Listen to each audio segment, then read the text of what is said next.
Hey, everybody. It is Wednesday, June 8th, 2022, and it's time for the Horror Syndicate Discourse. Tonight, it's just Seth and I again, and I can't pause it, and I got to clear my throat, so sorry about that.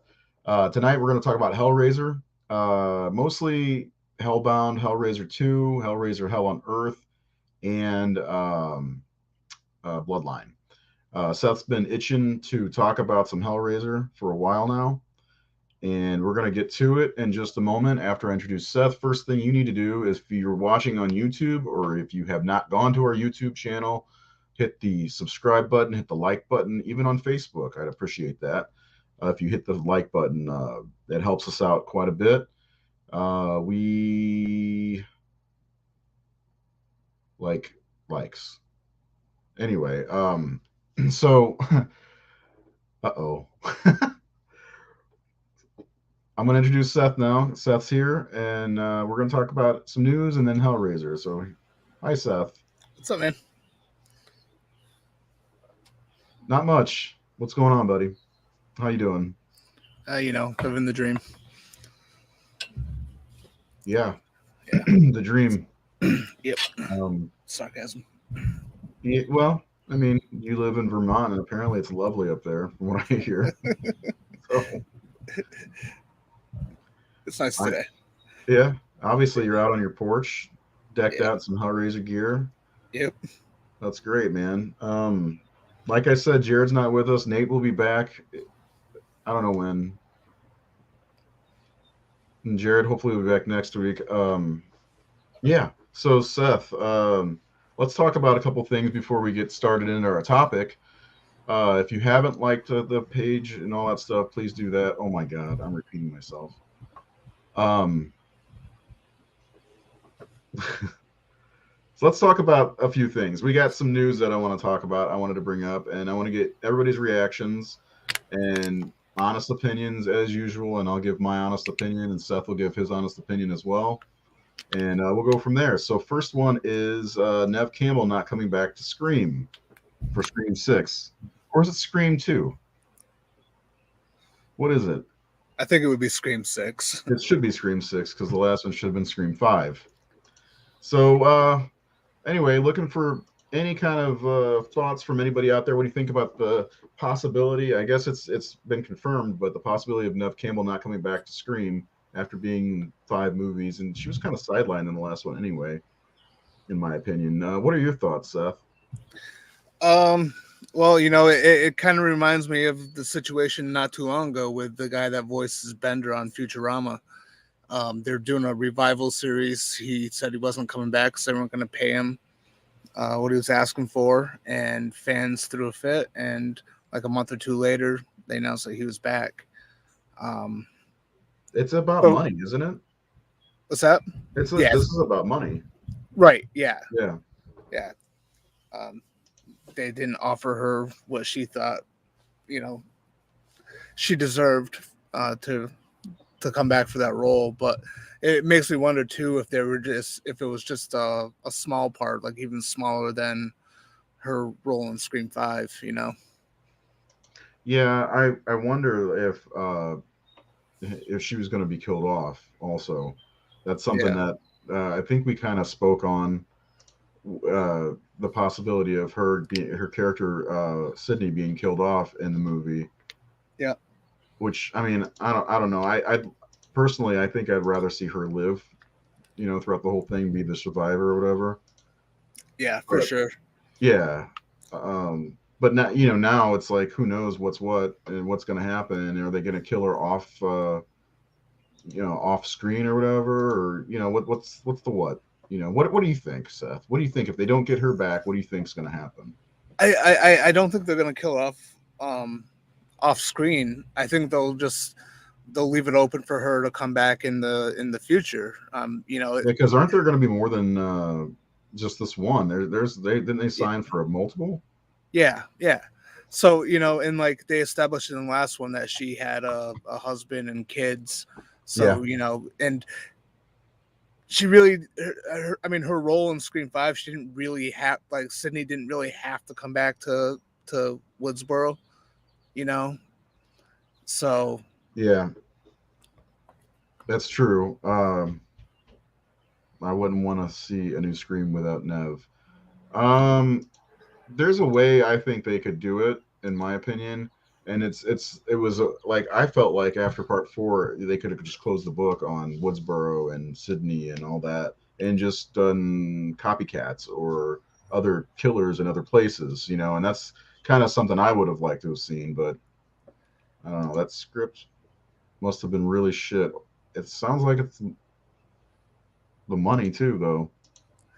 Well, that's what makes me wonder if her part is small because she allegedly I didn't believe this at first. I was a little cynical about this at first, but she allegedly told people at a convention that the script she didn't felt like the script did Sydney justice. So that's why I was kind of wondering if they wrote her a small role, and because of that, they offered her a um, smaller amount of money. Smaller payday. Yeah, Well, you never know. This might end up getting worked out at some point. Maybe she'll come back. I saw today that Courtney Cox is coming back. yeah. I don't know if you saw that. So uh, It's going to be weird without Sydney or Dewey.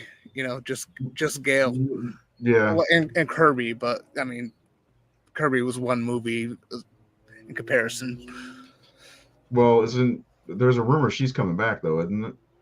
Yeah, no, Kirby's coming back. That's confirmed.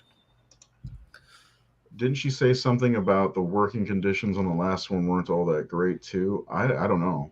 So No, well, I think it was more or less that she was like reluctant to come back to do Scream 5 without Wes, mm, and so like they really had to.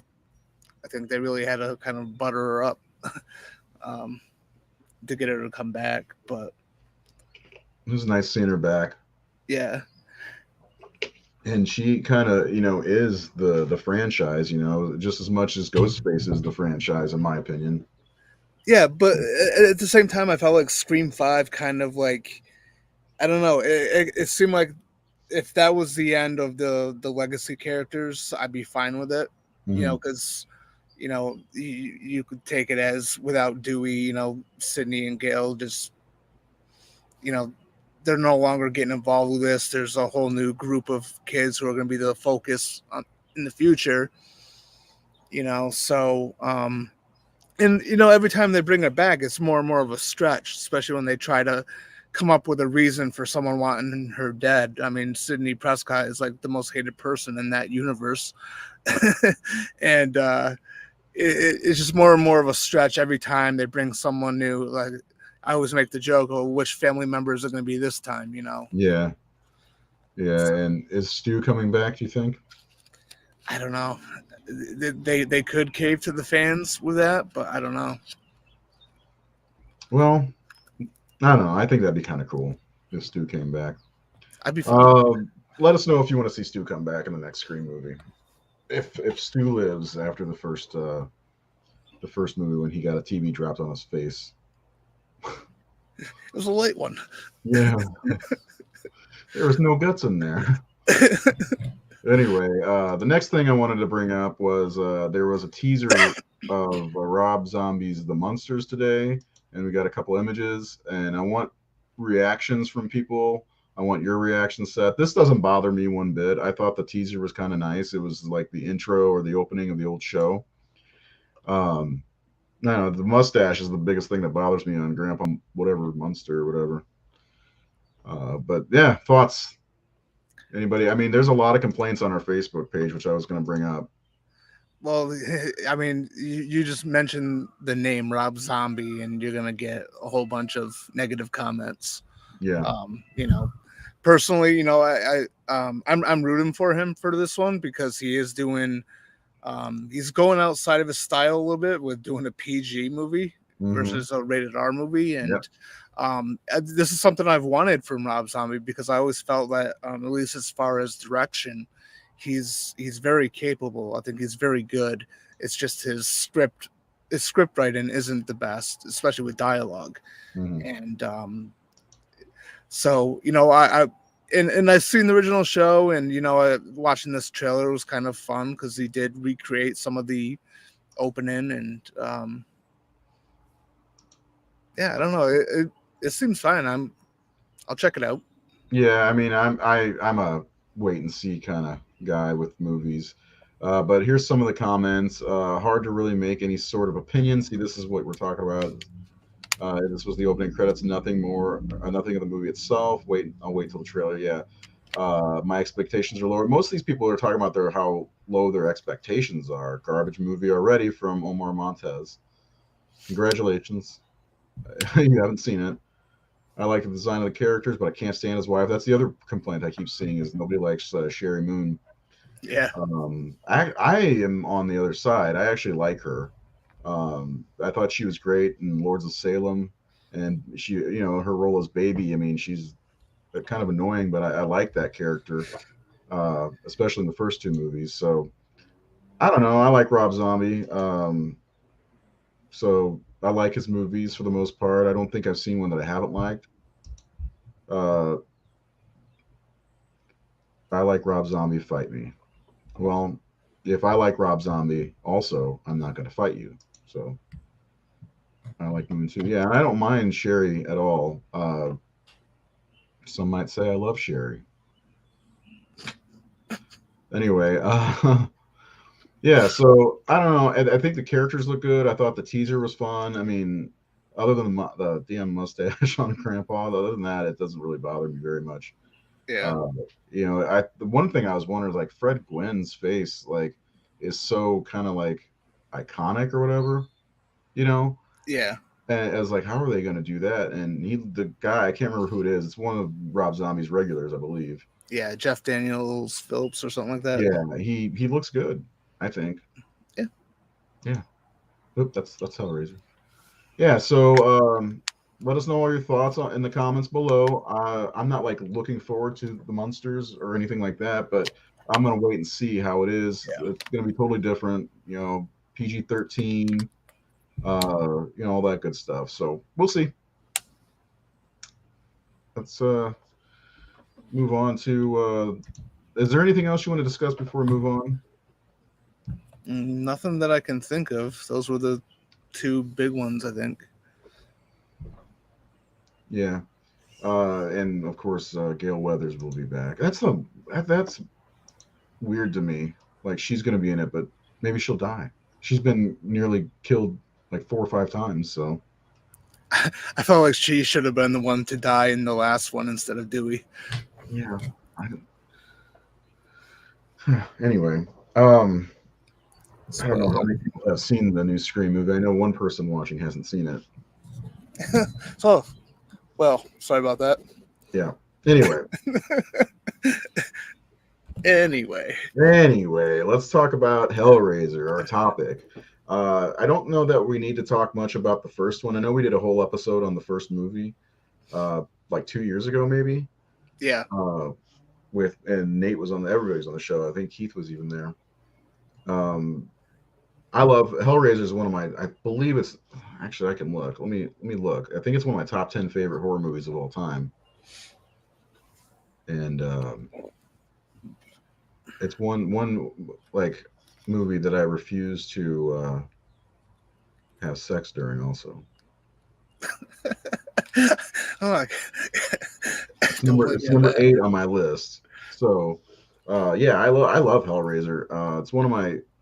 It was one of those movies for me that I kind of avoided for a long time. Like I'd see it in the video store, Blockbuster or wherever, and I avoided it until I was in my 20s, and I saw it, and it just kind of knocked my socks off how fucking disturbing it was, and the box art had Pinhead on it. It's like, where's this guy? He's at the very beginning and then disappears until a good hour into the movie. But you get this story about Uncle Frank, trying to rehabilitate himself, and there's a great resurrection scene. And yeah. One of my favorite characters of all time in horror, honestly, is one of the best final girls, is Kirsty Cotton, Ashley Lawrence. And look at her. God damn, is she beautiful. Woo! I know you can't say it, but I'm gonna. And yeah, it's one of those. To me, I think Hellraiser is a top 10 horror movie. Period. I know you have said that I think you said you like the second one better. Yeah. All right. So let's Only by a margin though. by a margin, yeah. Yeah. All right. So everybody who's watching or who watches this or whatever, you've seen Hellraiser. You know what Hellraiser is about. So we're going to move on and talk about Hellbound a little bit, and then we'll talk about Hell on Earth because that was the first one I saw actually. I didn't see the first Hellraiser till I was in my 20s. I did see Hell on Earth when I was like 13. So it was on like HBO or something like that one night, and I'm like, oh, and I watched it and I loved it. So new Cenobites and everything being created. All right, so Seth, tell us about Hellraiser. Here's my fucking rag. Tell us about Hellraiser 2 and kind of tell us why you think it's better than the other. I, like I said, I only prefer it by a margin, right? I think both films they complement each other very nicely. They go together very well. I'll be right back. Go ahead. With a minor exception, which is something I want to talk about in a little bit. But um, Hellraiser 2, I think it just explored the whole mythology a little bit deeper. It kind of one of my favorite horror antagonists is Julia, and this is definitely like a sort of like an evolution of Julia's character, of Julia's evil. You know, when you first meet her, like in the first one, she's bored housewife who's uh, banging her brother-in-law, and she falls in love with him, and he convinces her to do all this stuff. He convinces her to have the affair. And then later on, he convinces her to help him out to bring him back, and so she's sort of like almost in servitude of him. And then he betrays her at the end. And then in part two, she comes back, and it's revealed at the end that she was allowed to return, and that she's basically a servant of Leviathan. So I think Julia has a great arc throughout the first two films as the essentially one of the lead antagonists of those films. But yeah, I mean, Hellraiser 2 is one of the things I also love too is Christopher Young's score. It's really much more epic sounding than his score for the first one. Um, yeah, Hellraiser 2 is one of my favorite horror movies of all time. I watch it quite a bit. There's one particular scene that makes me cringe a little bit, and I've talked about that before. But yeah, Sorry, my I love it. camera went out. Which scene is that? Oh, the scene that leads up to Julia coming back with the guy with the bugs. That's one of the best things about the first two movies is I guess the resurrection scenes, if you will. And Yeah, one of my favorite things about that Hellraiser 2 is Julia. And as a matter of fact, you wrote an article on the horrorsyndicate.com about Julia and how great of a villain she is. It's there. Check it out, thehorrorsyndicate.com.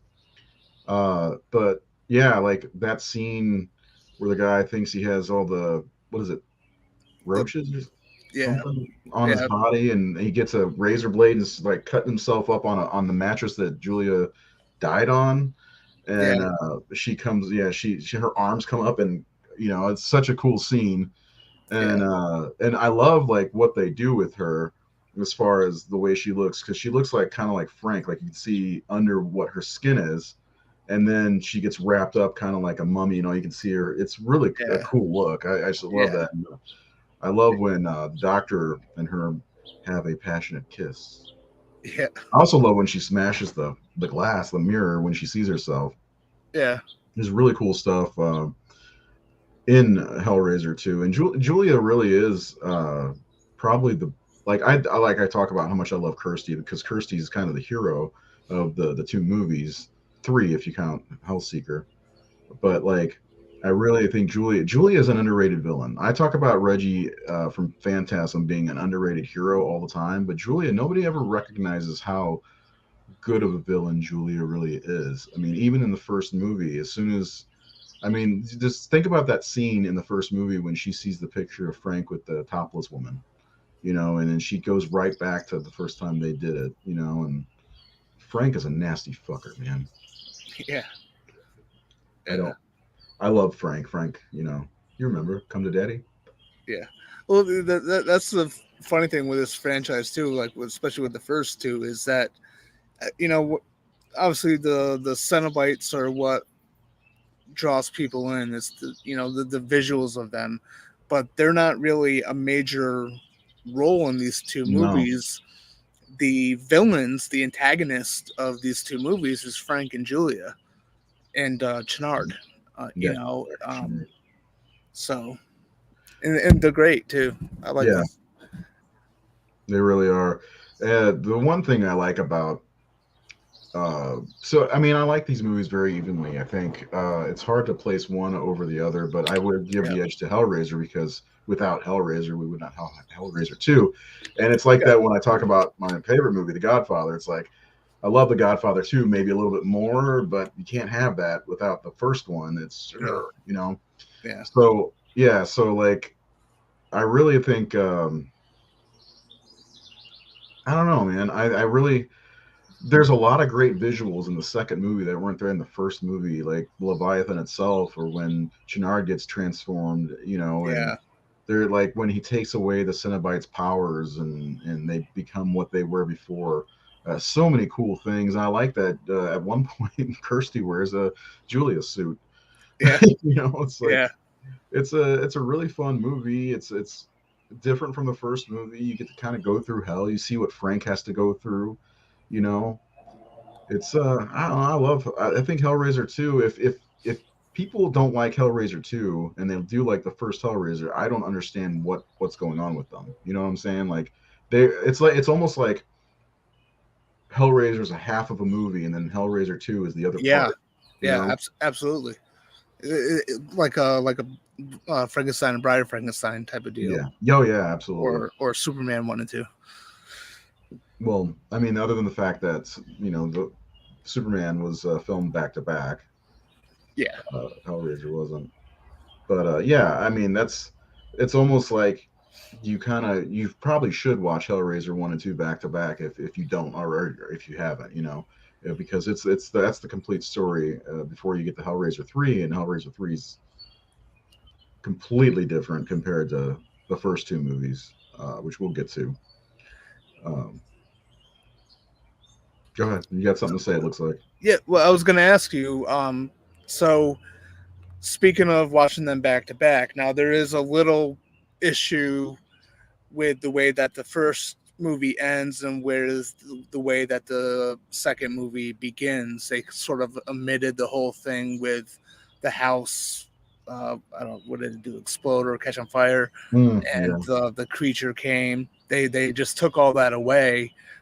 Does that bother you at all? Like if you were to watch them I don't both know. back So, to back? like, you tell me first of all, is that from the story, the Hellbound Heart at all, the creature thing? Because I don't know. It doesn't really do anything. I just think it was it's almost like an afterthought when it comes to watching the movies. Anyway, it's like, you know, Yeah, I think there was something similar. It's been a while since I've read that novella, but I think the novella was actually, or the movie was very, very close to the novella, and there was something I think similar that happened at okay, that end. But yeah. I just don't know.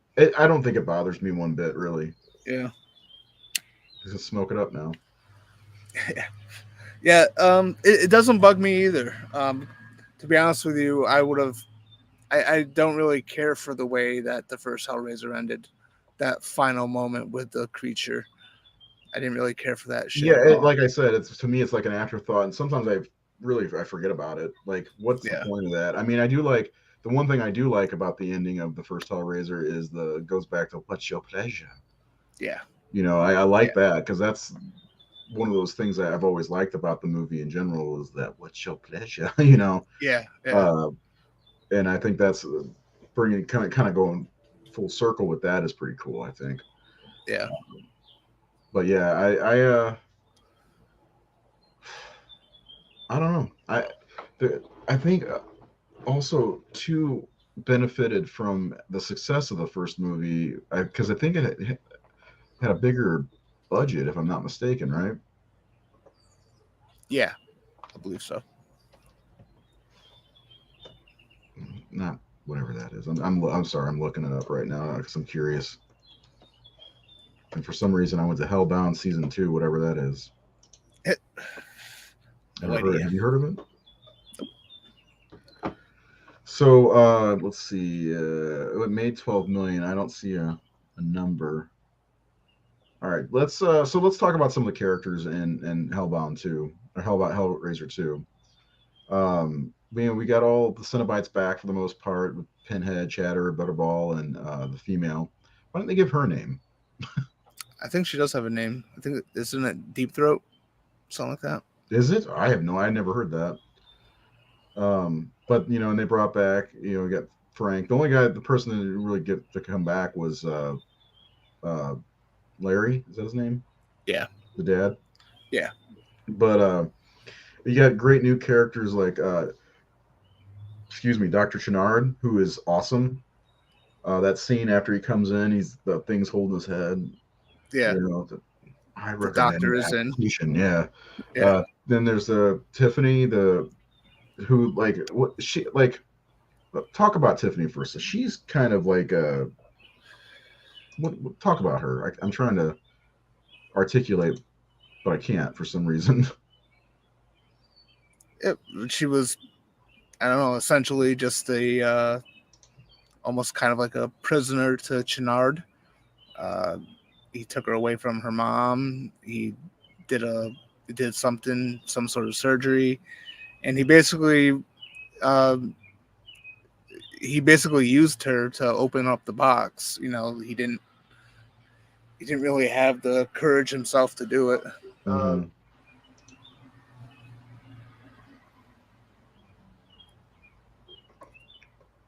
Wasn't she like there was something about her though that like she was like seemed like she was well she was like mute too, wasn't she? Yeah, yeah, And she had an affinity for puzzles or something. I don't know. yeah, Uh that's another character that kind of just fell by the wayside, by the third movie, which kind yeah, of sucked. But I don't know. I liked the additions and to what they did with this part two, and of course Julia is the big standout in the movie, and really well, the set piece at the end is one of the biggest standout. You know what I'm saying? Like yeah, yeah, the maze. It's kind of like a maze, isn't it? yeah. Maze Labyrinth. Yeah, Yeah, Leviathan and Dr. yeah, Chenard and yeah, all that. Like I said before about Kirsty wearing Julia's skin was kind of fun. yeah, Like especially when Tiffany's like falling or whatever, and the skin starts to rip off. yeah, I really like that. yeah. At first, I was like, "Wait a minute, is Julia actually saving someone?" When But did nope. when was the first time you saw this one? Oh, it was. I was a teenager. Oh, really? Yeah, Okay. I rented pretty much all of them back to back to back.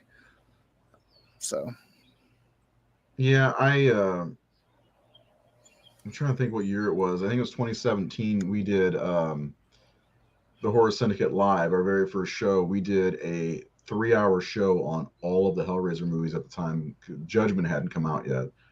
And I sat through every single one of them over the course of 2 days. And it was not my pleasure. Let's just say that.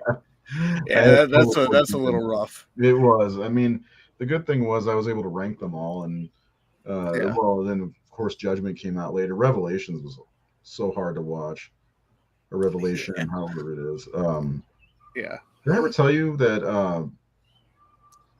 Hellraiser was my good luck movie when I take my wife to get an MRI when she was in the hospital? Really? Yeah, the first time that she had my wife had uh, brain cancer. The first time that she got a really good MRI, I took the iPad and I had Hellraiser playing because it was on Netflix. and I watched that because the MRIs take forever. And the whole time I was able to watch uh, Yeah. Hellraiser, Yeah. and so it became a good luck movie. And then like towards the end, when she started getting bad, the one time I didn't watch Hellraiser, she got the bad MRI. Now why? So like she got an MRI every 3 months, I think. It was 3 months, 2 months, every 2 months. So I watched Hellraiser every 2 months for like 3 years. Wow. Yeah, I love it. I mean, it's not like it's a bad movie. It's just I remember being in the waiting room while she was getting her MRI, and there was a bunch of people in there. I was like, what can I watch that might make people squirm? And so I put on Hellraiser, and of course it took a little bit to get to the squirmy parts. The Jesus wept really turned some heads, and Yeah. then I started taking headphones in. But anyway, yeah. Uh, I forgot. I don't know if I've ever shared that with anybody before. That was our, or not our, but my movie for good luck for her. Anyway, so yeah, overall, with Hellbound, it's one that I don't visit enough, to be honest. I've seen it plenty of times, but like for some reason when I go to visit Hellraiser, it's a lot of times it's the first one, of course, mhm. and then I have this weird love affair with the third movie. Don't ask me why, but I do. I really like the pillar that, like at the end of Hellraiser 2, that Pinhead gets Yeah. kind of encased in, which Yeah. it's different in Hellraiser 2 versus Hellraiser 3. But I really like what happens at the end of that movie, Hellraiser 2. Uh, the what so what happens to the mattress though? This is like my question. This is just a weird question I had. So Julie got resurrected through the mattress and the blood of the. What happened if can she be resurrected again? I don't know. That's actually a good question. This is a weird question, but figured I'd ask. Let's try it. And anyway, what is there anything else you want to say about two? Yeah, I wanted to ask you. So, how did you feel about the Cenobites remembering who they were and sort of making a stand against Chenard, almost like sacrificing themselves for Kirsty? How do you feel about that? Because I've read, some comments. There's some people who don't like part two, definitely not as much as I do. And their big complaint was the whole thing with the Cenobites at the end, just getting taken out by Chenard, remembering who they were and going back to their human form. Like, how do you feel about that? I like that actually. I thought that was kind of cool. I mean, I knew the Cenobites weren't going to be back in the next movie because I saw three. That was the first one I saw, was the third movie.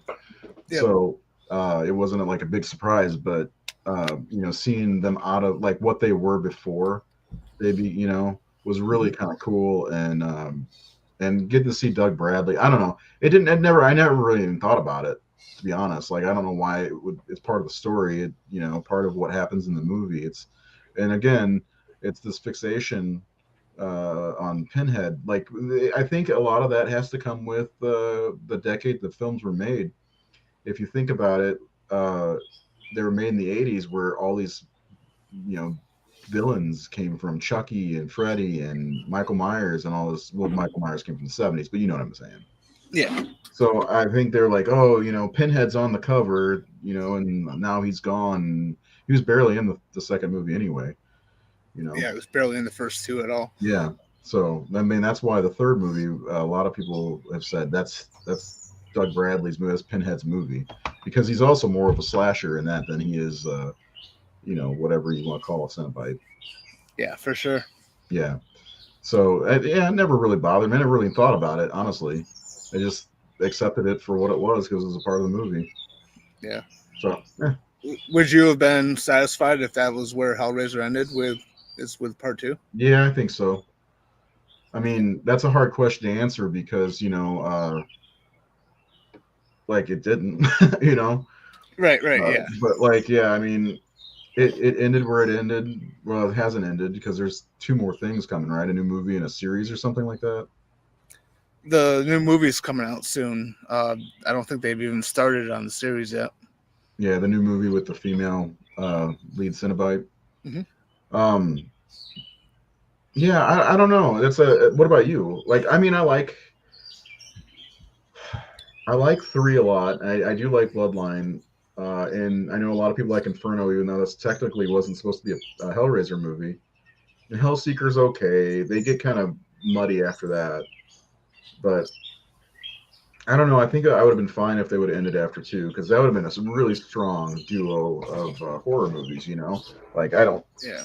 I would make an argument that those could, like, if it was just those two movies, it could have been the maybe two of the strongest horror movies duos ever. You know, like I can't think of any offhand right now, but like I don't know. That's a great question. Would you, anybody who watches this, would you be happy if they would have ended after two movies? Let us know in the comments. It's hard for me because like I'm one of the very few people out there who admits that they like pretty much the whole series. Um, so I'm a huge fan of these movies. There's definitely some of the later ones were not as good as some of the other ones, but Yeah, but at the same time though, Hellraiser 2 does kind of feel like it's a fit and end to the story. It kind of felt like it wrapped everything up. it did. It even wrapped it up with "What's Your Pleasure" again. Yeah, You know, and I see that too. Like that's, but you know, Hellraisers. I mean, that you it wrapped up Kirsty's story for a moment until you know, and that's what it was about, really. I mean, the thing is, like, you have this lament configuration, the box, you know, that anybody can open and get their whatever their pleasures. What's your pleasure?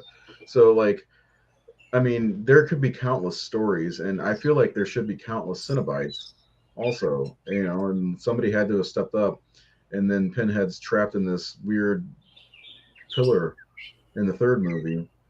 So I don't know. I don't know. I think, yeah, I do think it would have been like the strongest horror movie duo ever, and I guarantee you that they would have found a way to cut the two movies into one movie. Also, yeah, but somebody should do that anyway. yeah, Cut out that big bat looking thing, and yeah. you know, I think they could do that. No, that's a good question though. I've never thought about that. It's hard to think of. It's like the same thing with Elm Street. Like, would you be fine if they would have only made the first one? Like, yeah, I would have been fine, but I love the other ones. You know, Yeah, yeah, it's again saying that I would have been fine with the Hellraiser 2 being the last one doesn't mean that I don't like any of the other ones, because I do. You know, Inferno is underrated as a just a good horror movie in general. You yeah. know, it's just it does feel like the Cenobites were kind of shoehorned in. Hmm. Um, but if nobody's seen Inferno, whoever watches this, check it out. It's actually worth watching. Probably more so than any of the other sequels. I think Judgment was pretty good too. I like Judgment. Yeah. So, anything else before we move on to Hell on Earth? Oh, let's move on to Hell on Earth. Well, that's my life right now. Hell on Earth. No.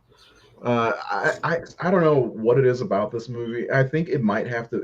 I think it's the most '80s Hellraiser movie that's in the '90s. But it's like also very '90s because of CDs and the technology and stuff like that. Yeah. But it's when I say it's '80s, it's because it's like in some ways it feels like it's filmed like it's an '80s horror movie, and I also like the way the story presents itself. It's like it's almost like a throwback to the last decade.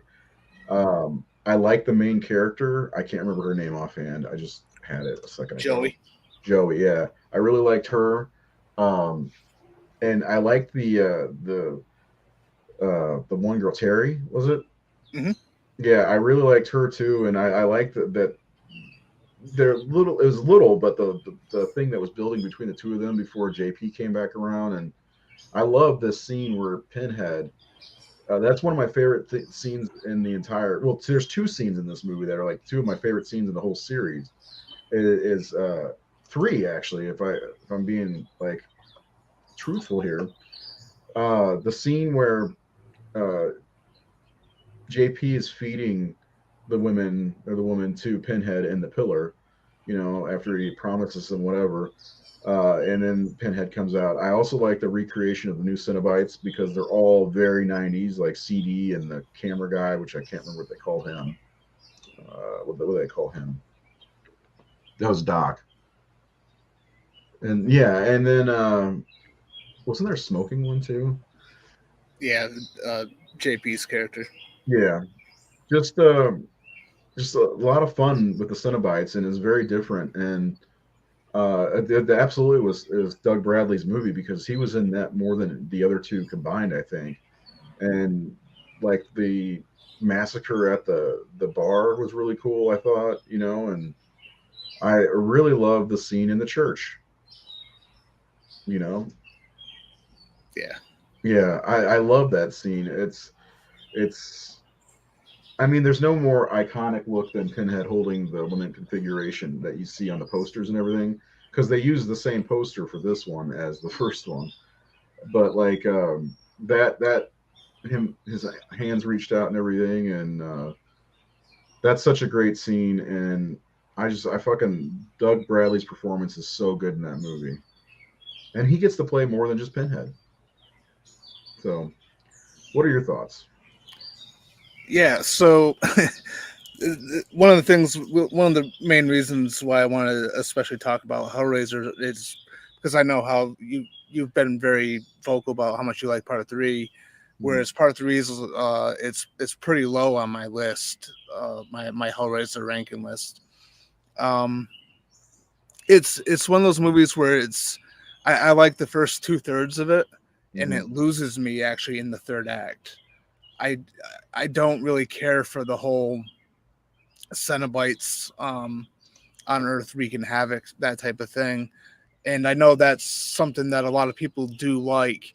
It's like what you were saying at the start of this one, where you're talking about how this is, even though it's the '90s movie, it's the most '80s of the Hellraiser movies. Yeah, it's a because throwback. right because it was it was like Paramount Pictures, they picked up the rights, and it seemed like they were trying to create the horror icon. They're trying to take Pinhead, they're trying to take Hellraiser in the direction of like a Friday 13th or Elm Street. They're trying to get that iconic character or characters out there. Yeah. And there's some of it, and I do watch it quite a bit. It's not that I hate the movie. Like I said, it's fun. I really enjoy the first 2/3, but I think the problem with me is I have to watch it with some distance between the first two, especially because it doesn't quite have the Hellraiser feel to it. Not There's compared to the first two. No way. right, like the first two they're very like uncomfortable feeling. There's Kirsty's a good character, her dad's kind of a good character, but it's mainly about these kind of grimy people, just really bad people with Frank and Julia, and just the overall like look and feel of them, like just I don't know, they're very unnerving. Whereas the third film kind of it doesn't have that feeling to it. There's some similarities that they do. I like the idea of basically what Pinhead's having JP do is reminiscent of what Frank was having Julia do in the first one. And that was really cool. And like you said, this is definitely Doug Bradley's movie. It's his greatest performance in the entire franchise, in my opinion. Not only as Pinhead, but also as Elliot Spencer. And I do kind of enjoy that the idea of Elliot Spencer and the Hell Priest being separated. And so therefore the Hell Priest is just pure evil. He doesn't have that humanity to him. But at the same time, I prefer the Cenobites to be as they were kind of created, where there's sort of it's more business to them. It's never anything personal. You open the box, we came. It's that type of deal. And then starting with 3, it was kind of starting to begin to be more focused on Pinhead. Well, that's it. He was the franchise to them. They, like you said, they wanted to make a horror icon. They did. They made a horror icon out of him. Oh, absolutely, and you know, I'm not naive about it either. Like, he was the big draw to it. I mean, when I was, you know, like back in the day when I was a kid and I had comic books. Remember they used to have like movie posters like printed on the back of comic books, Yeah. and I'd see some for like Hellraiser Bloodline, I think, Mm. and you know, it's like that image of him, like it had me intrigued. And so when I went to actually rent the movies, you know, I especially looking at the VHS cover and there's Pinhead on there, you know, like that's the main attraction. That's what got me to check out the series. So I understand that part of it, but I don't know. For me, I just don't. I don't know. I just didn't care for the whole slasher icon thing that they tried to do with it.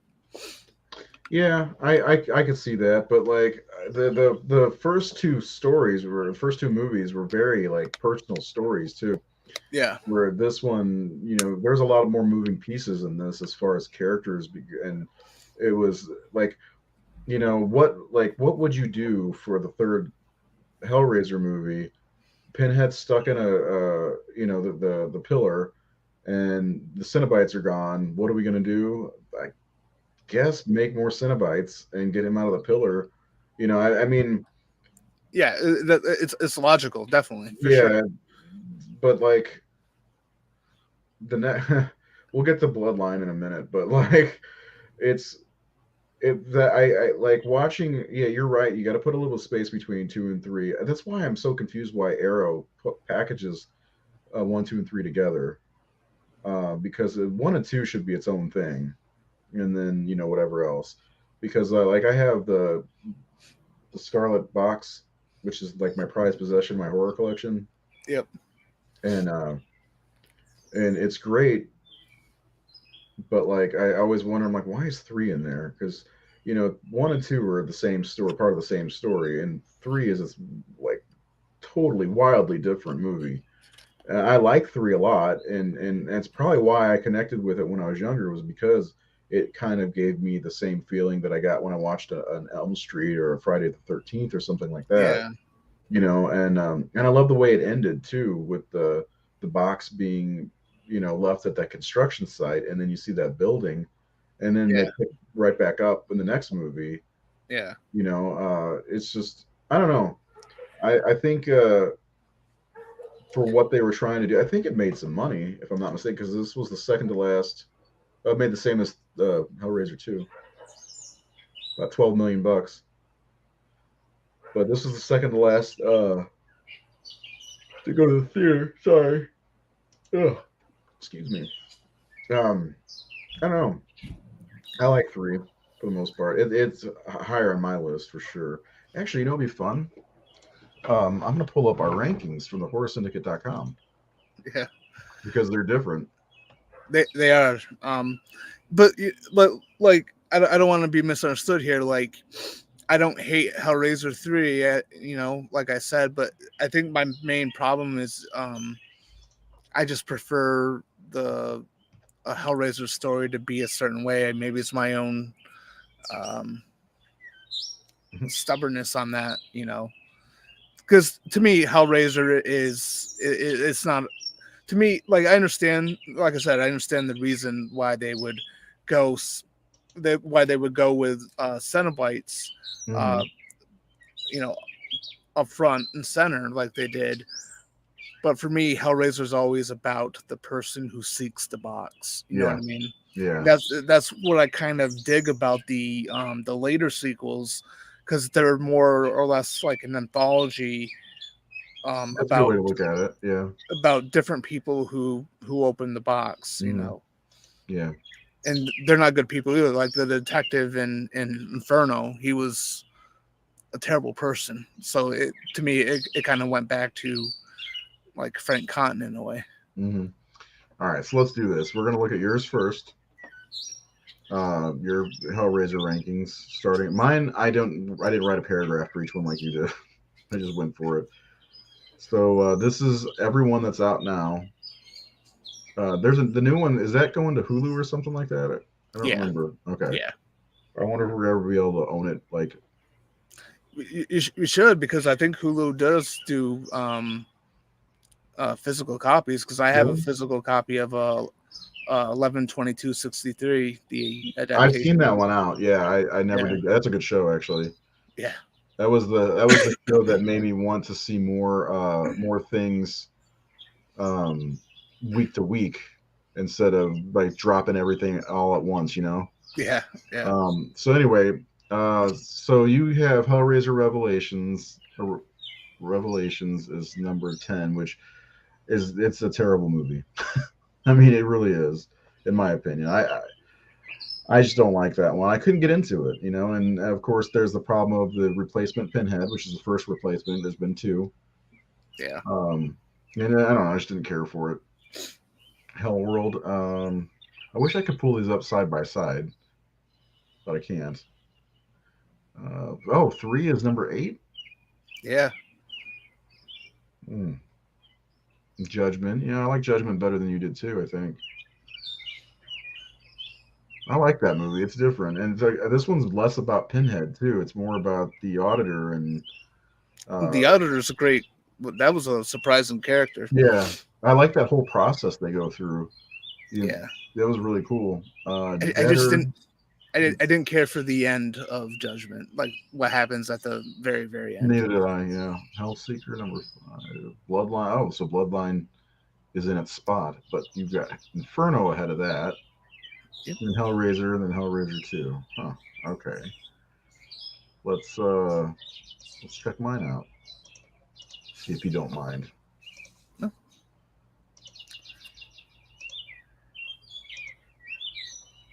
Okay. So mine is a little bit different, and I didn't write any paragraphs like you did, but you make good points in all of yours. So I got okay. So we're the same here, right?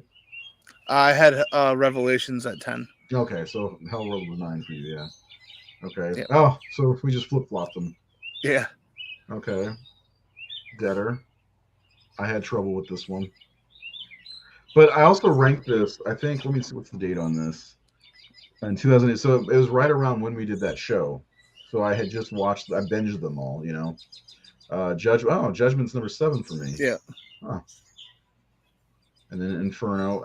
I do like Inferno, but like I that knowing that it's not technically a Hellraiser movie unless it had Pinhead in it, like the shoehorn situation. I think that's what bothers me about it. Well, they did this. They did the same thing with Hellseeker and Deader as Yeah. well. Well, I liked Hellseeker because it had Kirsty in it, and one of the things I like about Hellseeker is how she kind of like she owns Pinhead in a way. Yeah, yeah. And then, we got Bloodline in the same spot. Hell on Earth's number 3, baby. And then, so the top 2 and the bottom 2 we have reversed. So I have Hellraiser as the first one.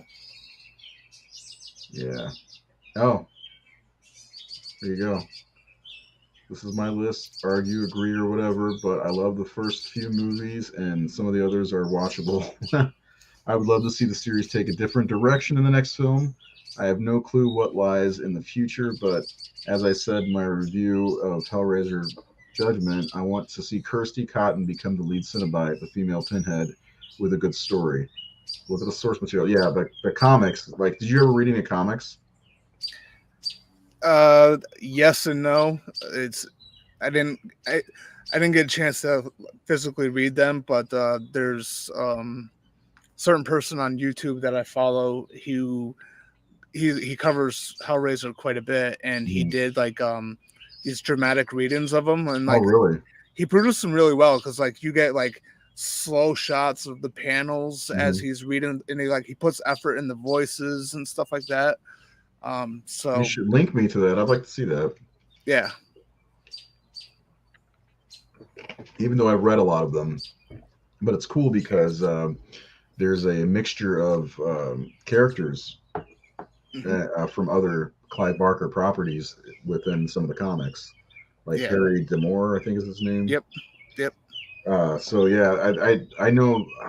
They're upstairs. I have a bunch of Hellraiser trade paperbacks, and I've read through a few of them, but they're not bad.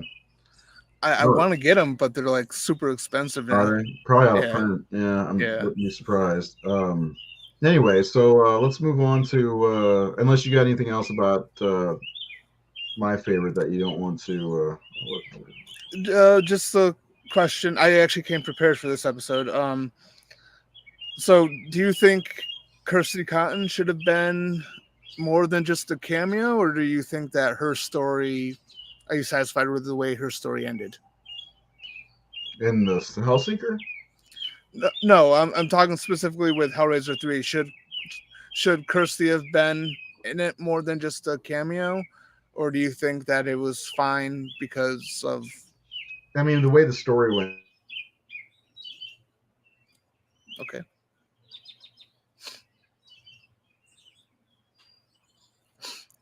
I have no idea what happened to Ray. Can you hear me? Yeah, I can hear you now. I No, can't hear you anymore. Yeah, so for anyone who's watching, if you want, you can answer that too. I lightly touched the cord that connects to my camera. Yeah.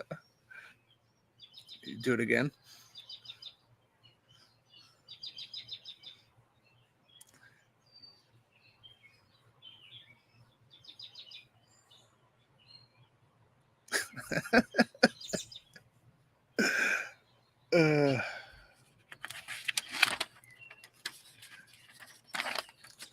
I'm not the type of person to carry a show. Okay. Hopefully that's done. I didn't even touch anything and it just kept going away. So I unplugged and plugged it back in. Anyway, yeah, about Kirsty, I never even thought about it, honestly. And we got to see her back in Hellseeker, so I mean I would love to see more of Kirsty, but she didn't fit into that story at all. Yeah.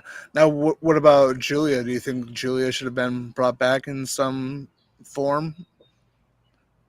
Since she was essentially working for Leviathan as established in part 2?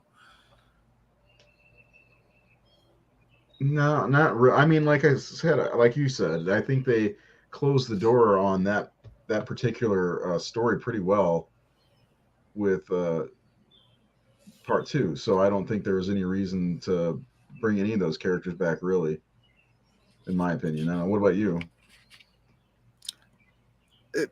I would have been game for Julia being back, not so much Kirsty, Mm-hmm. but because Kirsty's story was definitely more personal. It was Mm-hmm. more of a matter of she thought that her dad needed her help because he was in hell, and it was actually just Frank, luring her back, and so it would make sense for her not to always get involved. But I think it would have been kind of cool to have Julia spring up as some sort of opposition of Pinhead Mm-hmm. after he's free and he's creating new Cenobites. You know what I mean? Sort of like a way of Leviathan kind of trying to regain control. But Yeah, could have been cool. yeah, But yeah, we got what we got. Do you have another question, or was that the last one? nope, that's it. We can move on. All right, so let's talk about Bloodline. I mean, there's really a lot to unpack. First of all, Kim Myers is in this one. Yummy. Uh, but it picks up kind of where the last one left off, where the lament configuration was in the cement or whatever and became part of the building, and the building kind of became the lament configuration. The big problems with this one, I think people complain about, are mostly the space stuff, and I like seeing the construction of the lament configuration. I thought that was really cool. I like the new characters again with the toy maker, I guess is what you could call him, and how it went through his generations essentially, and what he did to trap Pinhead. I thought it was a really cool movie. It's not bad at all. Yeah, well, I think it unfortunately gets labeled as Pinhead in space Yeah. when there's not really. It only bookends in space. Mm-hmm. There's. I would argue there was more time not in space than there was in space in that movie. No, they spent more time in the '90s than in space. Yeah, definitely. Um, you know, Bloodline, I used to kind of feel about it around the same way I do Hellraiser 3, right? Because it is definitely focused on, there's definitely a heavier presence of Pinhead and the Mm-hmm. Cenobites and stuff like that. But I've always favored it a little bit more to 3. Um, and it's kind of hypocritical of me because of my complaints of 3 to actually like this one. But Yeah. there's something about it, especially Angelique. I think she was a great character that I would have loved to have seen come back into the Yeah, she was series. underused, man. Underutilized for Yeah, sure. yeah, um, Princess. Yeah, I liked her and the twins. Those cool looking yeah. Cenobites. There's I don't know. I don't think that this one gets enough credit really for I think the story is really good actually. I mean, for a Hellraiser, for the fourth Hellraiser movie, it's different than the other ones, and I don't know. I think I think if they did this the way they intended to do it, if they were able to make this movie without the studio meddling, because yeah. this is the point where it was under the the ownership of the Weinsteins, Hmm. with Miramax and Dimension, and they meddled, which caused the original director Kevin Yeager to leave and disassociate himself with the project, which is why it's credited as Alan Smithy. And they really they restructured it quite a bit. This is a good thing to have if you're a Hellraiser fan. This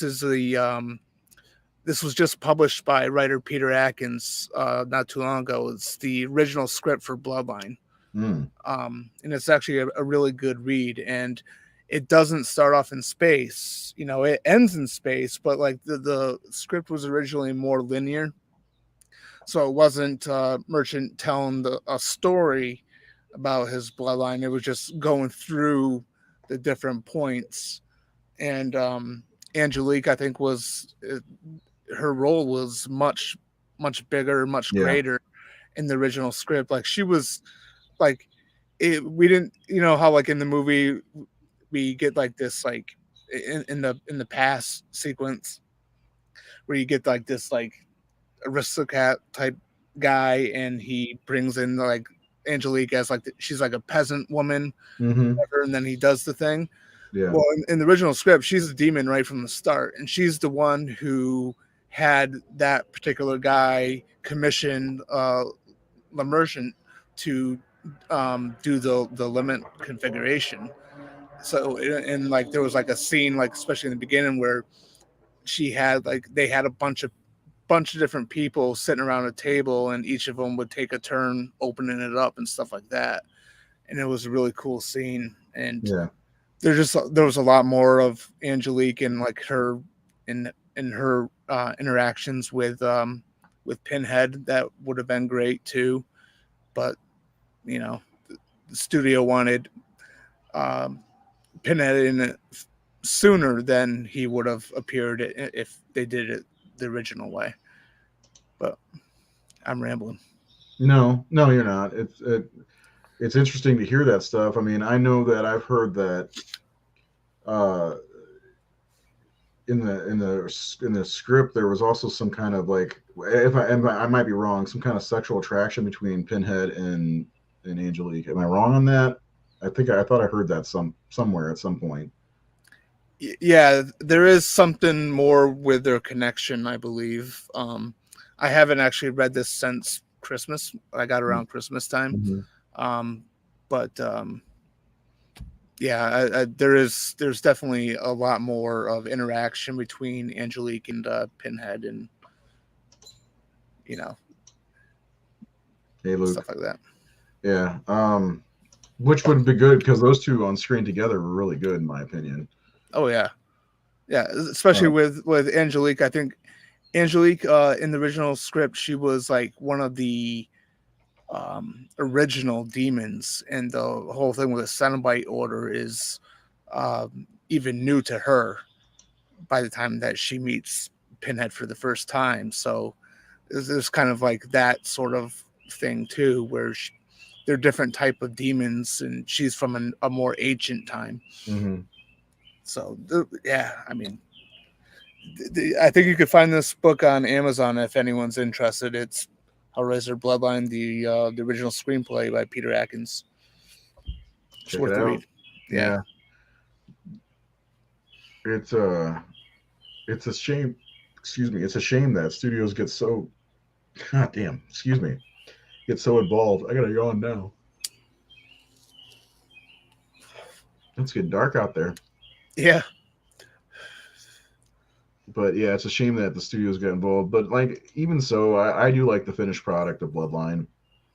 I think it's a fun. I think there's, again, good characters. I really like seeing the more Victorian age, the French. Yeah. Yeah, I thought that was a lot of fun. And then a look into the future, you've got Jacques and Angelique together, and then Yeah. she does away with him. And I love Adam Scott, by the way, the guy who plays Jacques.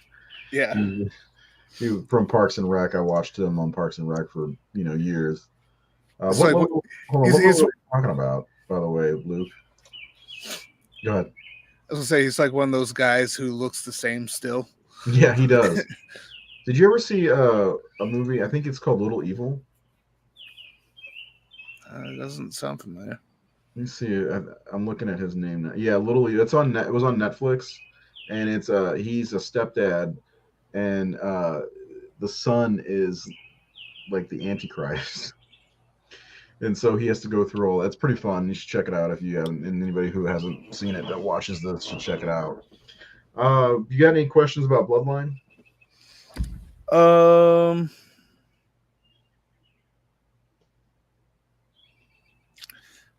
Yeah, I didn't really get much written down on this one. I was just gonna. Some of the basic question was, how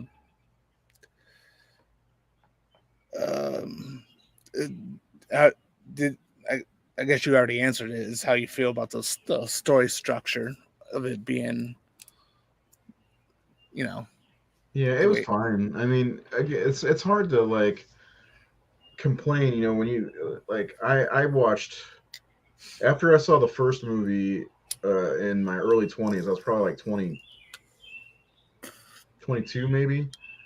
I seeked out two, and then you all right? I then watched part three again, and then I bought them all, and then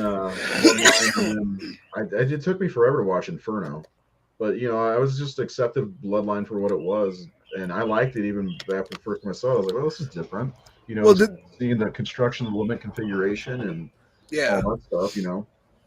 Yeah, that's what I was kind of wondering. Is like, did you like it being sort of like going through three different time periods, not really having a single cohesive story, or would you have preferred it more linear? Or no, I like that, but you don't see that in horror movies very often. Especially in the fourth movie. You don't see that in movies very often, where you go through the ages. I mean, I thought it was cool. You get to see, like, the same characters, like, or the same, what's his name, Bruce Ramsay. Playing the same, like, not the same character, but through the same lineage, and how different they are through the times or whatever. I don't know. I enjoy this movie.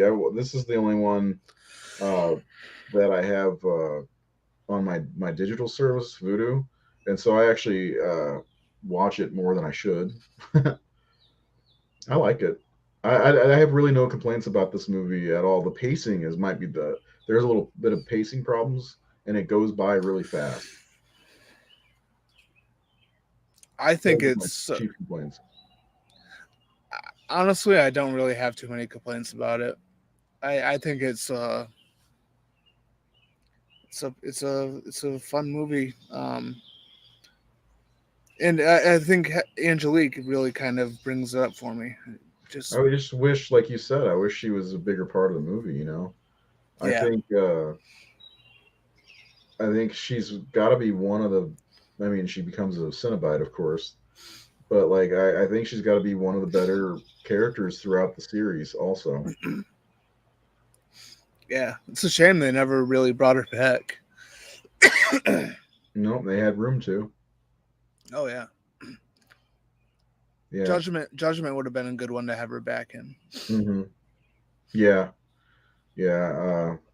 At least brought the character back if you couldn't get the actual actress because she's quite Yeah, old now compared to 1996 or whatever it was. yeah, So I don't know. I like. I mean, I like all of these movies we've discussed tonight. I don't really have any problems with any of them, like almost at all. You know, yeah. my favorite is still probably the first movie of all the Hellraiser movies. I mean, I don't know, man. I'm glad we got a chance to talk about these movies a little bit. Yeah, me too. Uh, Nate dodged a bullet because I don't think he likes any of the Hellraiser movies except for maybe the first two. He's not into body horror. Yeah, Yeah, that's these are definitely body horror movies. yeah, and 6 weeks or whenever he's coming back, we'll start talking about movies like Carrie and whatever it is he wants to. I know Carrie's on the list, and at some point in like July, we'll talk about the Lost Boys, and we're gonna do that. I'm gonna put my foot down, and we're gonna do that for one episode. It's gonna be one episode, not Near Dark and Lost Boys. It's gonna be just the Lost Boys. I think the Lost Boys deserves that. I think there's a lot of horror fans that love the Lost Boys out there. I know that it's some horror fans' favorite movie, Yeah, you know, including Sherry, my girlfriend. It's her favorite movie, favorite horror movie anyway. Um, and yeah, it's worthy, right? So anyway, do you want to do some final thoughts? sure. Go ahead. Uh, I okay, I just kind of did actually. Um, Hellraiser as a full series is not as bad as most people think because they went straight to video doesn't always mean that it's bad. Because after Bloodline, they all went straight to video with Inferno and Hellseeker. Um, but the four theatrical movies, to me, are the best four. I know you think separately or differently on the third movie, but I love the third movie. It's just good fun, you know? And I think, I don't know, I love the Hellraiser movies. I think people should give the other ones a shot, especially three and four. And if you haven't ever done it, watch one and two back to back because that's the way to do it, in my opinion. Just forget about the bat creature thing. But yeah, I love Hellraiser. I love Doug Bradley. I love Ashley Lawrence, Kirsty Cotton. She's one of the most beautiful creatures on earth. I mean, look at her. So anyway, how about you? Final thought. Yeah, I mean, I'm same boat. I'm happy to hear that you say that it's not as bad as people say, because I feel like that's one area where I'm largely alone on, especially on the internet. Hmm. Trying to defend these movies is difficult. And I understand that the quality went down. Like once they started doing the direct to video ones, they were they didn't have the Hellraiser feel. They dropped Christopher Young's score. Hmm. Because I mean, even though he didn't score 3 and 4, his score from 1 and 2 was still present in those movies, so it still felt like Hellraiser. And then after that, they started not feeling so much like Hellraiser. But I do still enjoy them, and I do think that they are not as bad as people say. Um, I'm not gonna. Out of this whole series, there's 10 movies. I really enjoy 8 of them. You Mm. know, the only 2 I don't care for are Revelations and Hellworld. Yeah, and you know, I think, and based on the people who've come out today to watch this episode, I think Hellraiser overall is underappreciated as a series, as even a single movie with the first movie, because it doesn't get talked about as much as some of the bigger horror films. I mean, and I'm talking about franchise films like Child's Play, like Elm Street. Like if we said next week we're going to talk about, you know, Friday the 13th Part 7 or something, I'm sure we'd have a big turnout. You Yeah. know, and I think Phantasm is another one that doesn't get a good enough credit, and definitely Hellraiser. I'm not sure why. And maybe it's like Nate. It's not his cup of tea. You know, maybe it's a lot of horror fans not their cup of tea. And really, it's not. They're not movies I visit very often, but I do love them, and I do think that they. I think they should be more respected and given more credit and actually viewed more, which I know is kind of difficult because I only think the first two maybe are streaming in Yeah. multiple places. I know Amazon has the first two streaming, and then Shutter had the first two streaming for a while. And matter of fact, you can watch the first one, Joe Bob Briggs, on Shutter, which is really, really, really worth watching. So give that a shot, not shout. Yeah. Anyway, next week I don't know what we're talking about. Maybe we'll talk about Friday 13th Part 7. We have what 4 or 5 weeks till Nate comes back and keeps us in line. Uh, so I guess we'll talk offline about what we're going to talk about. I have really no clue and kind of want to talk about Return of the Living Dead 3, mostly because I have the this my autograph of Melinda Clark, and those aren't real; those are fake boobs. Not like silicone, but Thanks for hanging out. Yeah. Anyway, that's it. We'll be back next week, hopefully with a new episode on Wednesday. Not sure what we're going to talk about yet, but we'll figure something out. Seth, you got any ideas? I don't. I do not. Me either. All right. Well, that's it for tonight. We'll see you next week and have a great weekend. Goodbye. Evil dies tonight.